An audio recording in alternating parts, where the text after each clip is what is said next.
Hello friends, मी विद्दू। मी आज तुमच्यासाठी अजून एक नवीन व्हिडिओ घेऊन आलो आहे श्री तुळजाभवानी मातेचा।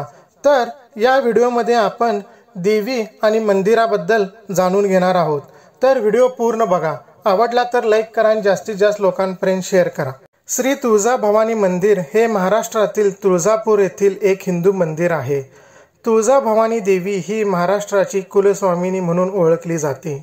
छत्रपती शिवाजी महाराज या मंदिरात नेहमी येत असत। महाराष्ट्रातील 3.5 शक्तिपीठांपैकी श्री तुळजाभवानी देवीचे तुळजापूर क्षेत्र हे एक पूर्ण शक्तिपीठ आहे आणि भारतात एकूण असे 51 शक्तिपीठ आहेत, त्यापैकी एक हे सुद्धा आहे। ही देवी भगवती म्हणून प्रसिद्ध आहे। महाराष्ट्र क्षात्र तेजाची स्फूर्ती देवता, प्रेरणा शक्ती व स्वराज्य संस्थापक राजे श्री शिवछत्रपती यांची आराध्य देवता अशी ही तुळजापूरची भवानी देवी महाराष्ट्राची कुलस्वामिनी आहे। हिंदवी स्वराज्याचे संस्थापक श्री छत्रपती शिवाजी महाराज यांना भवानी तलवार देऊन हिंदवी स्वराज्य स्थापनेचा आशीर्वाद दिला। हे शहर बालाघाटच्या एका कड्यावर वसले आहे।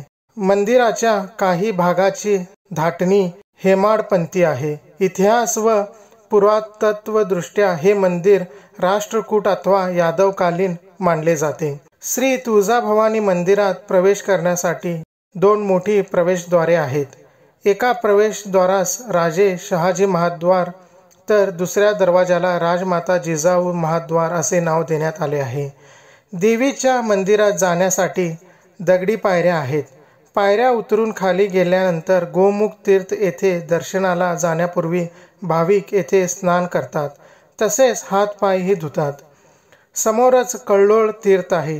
देवीच्या स्नानासाठी 3 तीर्थ एकत्र आली असे कल्लोळ तीर्थाच्या बाबतीत सांगितले जाते। मंदिराच्या मुख्य द्वारापाशी उजव्या सोंडेचा सिद्धिविनायक आहे।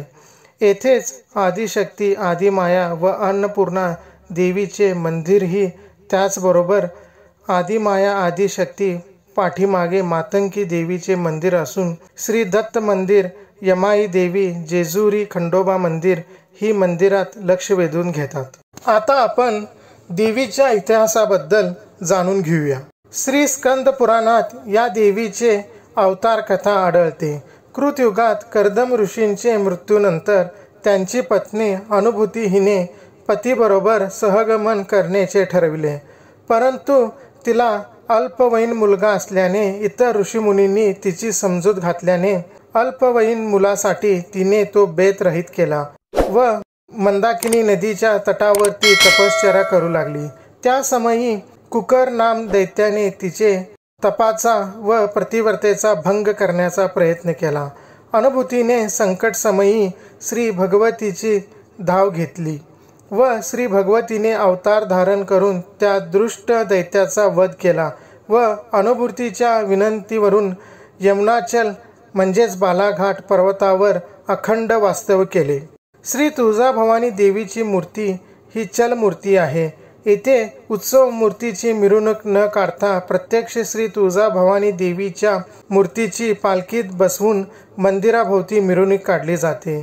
वर्षातून एकूण 3 वेळा मूर्ती सिंहासनावरून हलवून गाभाऱ्याबाहेर असलेल्या पलंगावर ठेवली जाते।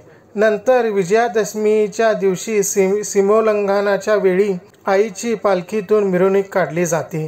देवीच्या पालखीसोबत श्रीयंत्र, खंडोबा आणि महादेवाची मिरवणूकही निघते। देवीच्या मंदिरमध्ये पारंपरिक पद्धतीने रंगपंचमी हा उत्सव साजरा होतो। छबिना म्हणजे श्री तुळजाभवानी मातेचा उत्सव मूर्ती एका चांदीच्या मेघडंबरीमध्ये व श्री देवीच्या अनेक वाहनापैकी एक वाहनावर श्री देवीची चांदीची मूर्ती व पादुका ठेवून मंदिराभोवती एक प्रदक्षिणा पूर्ण करतात, याला छबिना म्हणतात। तर हा आहे देवी व मंदिराचा इतिहास। तर तुम्हाला हा व्हिडिओ कसा वाटला? आवडला तर लाईक करा, कमेंट करा आणि जास्तीत जास्त लोकांपर्यंत शेअर करा।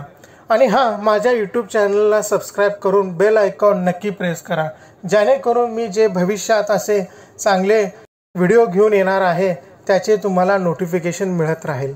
धन्यवाद।